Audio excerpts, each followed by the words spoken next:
Para esta antología, precisamente ustedes, ¿cómo escogieron los autores que iban a participar?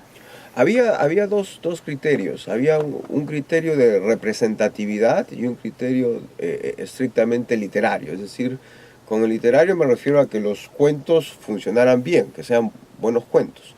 Con la representatividad, que no deja de ser subjetivo, era un poco la idea de representar a varias regiones de América Latina y España, y también representar a escritores que estuvieran en distintas ciudades de Estados Unidos, ¿no? Un poco con el propósito de hacerlo lo más amplio posible, en la medida de las circunstancias, ¿no? Como te digo, toda antología no deja de ser incompleta. Hay gente que se queda afuera y no deja de ser valiosa, ¿no?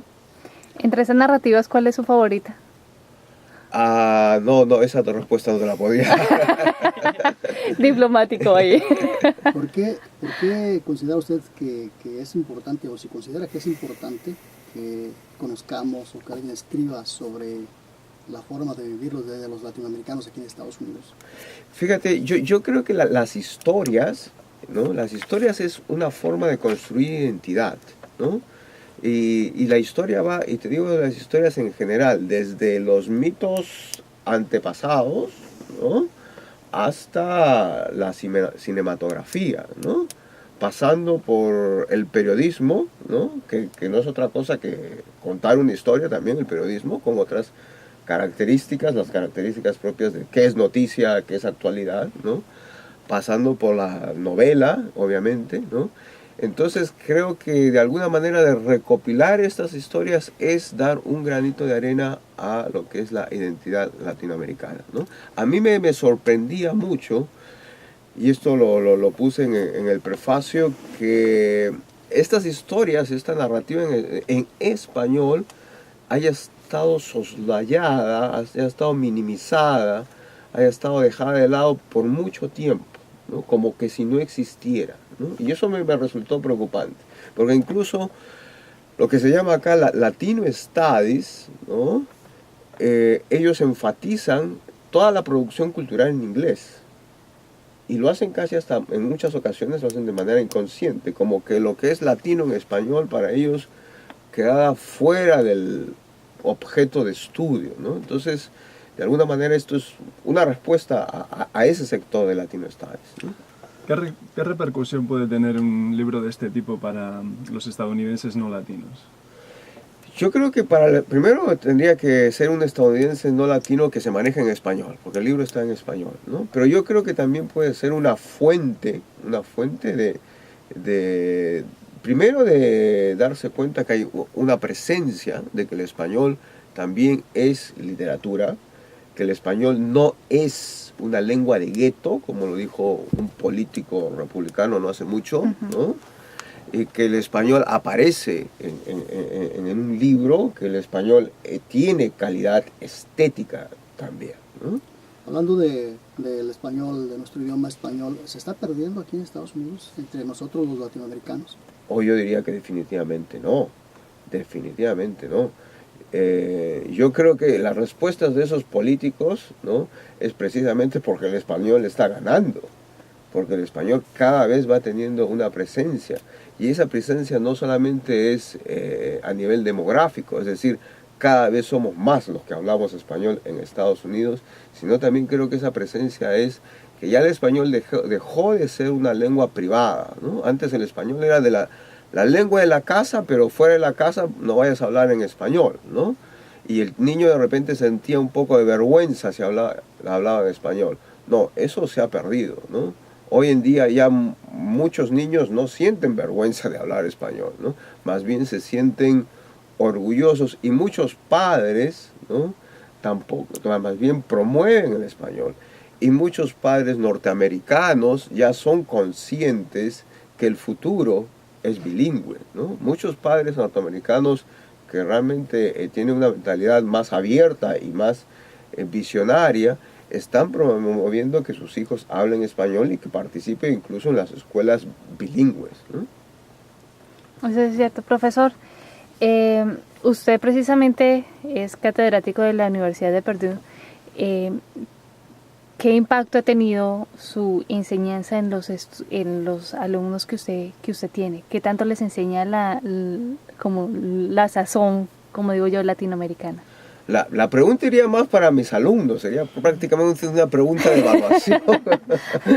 Pero yo lo que le comento es que yo comparto mi vida entre escribir y enseñar. Escribir es un acto solitario, ¿no? Por naturaleza. Enseñar es un acto social por naturaleza también, ¿no? Entonces creo que eso me complementa, y creo que una de las grandes satisfacciones de estar en la universidad es precisamente el contacto, la interacción con mis estudiantes, ¿no? ¿Y qué tanto interés tienen los estudiantes en aprender español? Yo diría que el interés de los estudiantes en aprender no solo español, sino la cultura es grande. Yo creo que el problema viene un poco de atrás, ¿no? Es decir, ya en los niveles escolares hay que hacer un trabajo más intenso para modificar los estándares, ¿no? Pero el interés, porque yo a veces lo que he notado es que si usted da una semilla a un estudiante, esa semilla tiene la capacidad de florecer realmente. Pero primero hay que ofrecer la semilla para que pueda o florecer o no florecer, Definitivamente. ¿No? O la otra posibilidad es que la semilla haya sido dada antes en los niveles de escuela secundaria, ¿no? Y que ya en nivel universitario uno más que dar la semilla está por lo menos podando el árbol, una cosa así. En estos cuentos sobre la vida de los latinoamericanos aquí en Estados Unidos, ¿ven ustedes algún tema en común? Yo no diría un tema en común. Yo creo uno de los temas en común que yo diría podría ser la cuestión migratoria, obviamente, ¿no? Hay varios de los textos que manejan, ¿no? Otro tema en común podría ser la cuestión del hecho de no estar, ¿no? De lo que se dejó allá, ¿no? De la familia que se quedó allá, ¿no? Y otro tema en común con mucho riesgo es el tema del ajuste cultural, ¿no? Del conflicto de estar acá, ¿no? Y de estar ajustándose a nuevas reglas, a nuevos patrones culturales, ¿no? Respecto a nuestro progreso aquí en este país, ¿comparte usted la idea de que, por ejemplo, tal vez tuviéramos un mayor éxito si nosotros nos adaptáramos al medio o que adaptemos el medio a nosotros? Yo diría de que uno tiene que manejarse dentro de ciertas circunstancias y nuevas reglas, ¿no? Pero sin perder quién es, ¿no? Sin perder su propia identidad. Y más bien haciendo un aporte y, si es necesario, una modificación a esas reglas de juego. Sí, porque de repente ya no aprendemos inglés o cualquier otra cosa porque ya todo está en español o ya todo ese tipo de cosas. Entonces, como que el facilitarnos las cosas, tal vez nos haga un poquito más o estemos avanzando un poco más lentos de lo que deberíamos estar avanzando. Yo no creo que el asunto sea no aprender inglés. Digo, ¿no? me refiero, se lo pongo nada más como un ejemplo, ¿no? No creo que porque vayamos a aprender a hacer las cosas en español, vayamos a hacerlo, no, ojo, no, vayamos a hacerlo de manera más fácil o más lento, ni mucho menos, ¿no? Yo creo que podemos adaptarnos perfectamente, repito, sin perder. Puedo aprender inglés sin dejar de hablar español. Dentro de estas historias que ustedes han recopilado, ¿cómo ven el futuro de los latinoamericanos aquí en este país? El futuro de los latinoamericanos en este país, como le digo, yo creo que demográficamente tiende a ampliarse y cualitativamente tiende a ampliarse, ¿no? O sea, el hecho que yo esté aquí con ustedes haciendo un programa de radio en español es significado de ese avance, ¿no? Es lo que le decía, ya somos lengua pública, ¿no? Ya somos lengua pública, ¿no? Pasamos de ser lengua privada a lengua pública, y yo creo que eso más bien va a ir desarrollándose, ¿no? Y bueno, en esta adaptación por la que todos los que venimos de otro país tenemos que atravesar, también no es nada más en cuanto a la cultura, sino igual hacia el lenguaje, hacia el idioma. Se va modificando, se ha ido modificando el español. Es diferente el español que hablamos diariamente aquí al que hablamos en nuestros países de origen cuando regresamos de visita. Sí. Entonces, ¿cuál es su su sentir respecto a esta modificación que se va llevando hacia el lenguaje o hacia el idioma más bien. Mire, es algo natural porque las lenguas en realidad están en constante evolución y en constante cambio. La lengua nunca se va a fosilizar. ¿Y estos cambios enriquecen la lengua o la van perjudicando? No, yo no creo que la vayan perjudicando, sino que simplemente la lengua va evolucionando. Las lenguas en nuestros países de por sí también van cambiando, ¿no?